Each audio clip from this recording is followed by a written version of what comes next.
Hello there, today we're going to give you an honest review of Slime 3K. Another small, simple, bullet hell style of the game. This is it. You're a slime, you run around there, you get swarmed by a whole bunch of humans with their different attacks. You see all these little special items popping up after you kill guys. These little DNA things right here are like, for your upgrades for your character.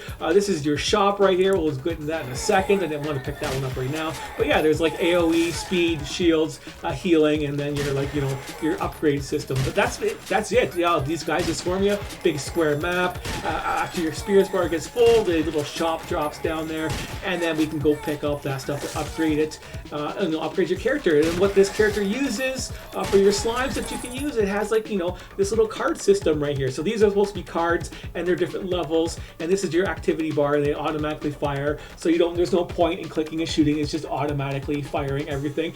And you get 3 of a kind. You get to level 2, and then 3 level 2 is level 3, and that's it. After level 3, you can't get these cards anymore, and they're locked out, and you can move on to other cards, because as you can see, you don't have much room. I'm full of cards right here, but luckily I have 2 of these ones level 2, and then I have 2 of them at level 1, so I can buy this level 1 right here. And this shop right here, you upgrade it with after a while you just get more money, and you upgrade it every time you open up a shop. You get 5, 10, 5, 4 extra 6. I don't know how much. I don't even know how much you get for your currency. That's what it is. How much I don't care. But yeah, these are the percentages that you have for dropping the different class of cards that you have. Goes from class D to class S. They all cost 3. Doesn't matter how the ranking system is. It just costs 3. And then once you buy them, they all merge into a level 3. And now it's level 3, and they're all more powerful. So I can go there and buy some more basically. But yeah, that's it.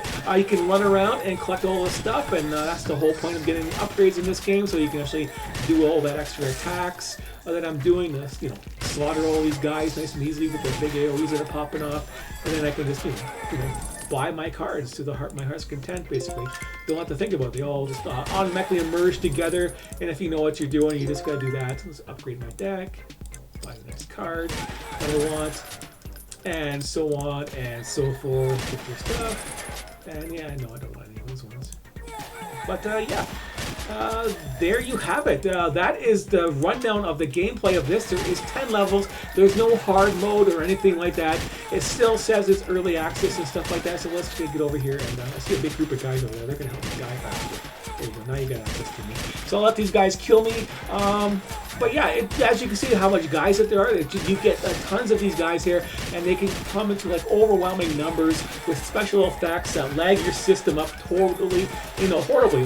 See how cheap, crappy these graphics are. Yeah, you can't imagine something like this lagging your system up. But yeah, the whole screen can get covered with guys, and it just gets lags out on this last level here. So they got to do a little bit of some work and cleaning up on that. But yeah, after you fight it, it tells you how much guys you killed in the level. You get experience. This experience is automatically used to unlock some of your cards, so you can get better cards for your deck and more themes for your deck that you built. Your deck system that you have right here, you have 5 different decks you can make for yourself. As you can see, there's all these A-class cards and S-class cards you get unlocked all the way down to D, and your deck is a minimum of 3 of each. It has to be in your deck, and then you can always put more in there. But there's different themes. There's homing cards, there's a summon cards, there's AoE builds, there's even food builds. There's dark builds and ice builds and fire builds and shotgun builds basically, or just regular gun builds. It all depends on how you want to do it. Boomerangs, all that kind of standard stuff that you would normally find in these type of games. But at least you have 5 decks to choose from when you're doing it. The upgrade system is pretty sparse. There's not much going on for the upgrades, but they are extra strong upgrades that are very helpful for the game basically. Whenever I picked up one of those little bonus things like the healing items or stuff like that, a big AoE would pop off and does a whole bunch of damage. No, that's an explosion one right there. But yeah, you get more stuff like 25% more health is nice. All this other stuff, but yeah. You get the idea. There's nothing else to do. There's no options in this game, whatsoever. Basically, your video options are like this: you full screen or VSync, and that's it. There's like nothing. It is pretty sparse. It's simple. It's entertaining to play for a little bit. I'm guessing you might have like 24 hours of gameplay in this game, and you're done. Is it total crap? No. Is it going to be awesome? Nah, not really. But it's just another bullet hell. So if you haven't played it, and that's all you really do is when you play it, you get the next bullet hell. You play it, you beat it, and then you shelve it and wait for updates that usually never happen for them, or they're not meaningful in any way. Well, we'll see. Who knows? Maybe the next update will have more levels, and that's a meaningful update. Maybe they'll have hard levels. Maybe they'll add more slimes or more cards and different type of systems. They could add a whole bunch of stuff to it. It's still early access. We don't know, but it's just another bullet hell right now, and it's kind of entertaining, but it's not going to be the greatest thing out there. It's okay. It's a 5 out of 10 average bullet hell.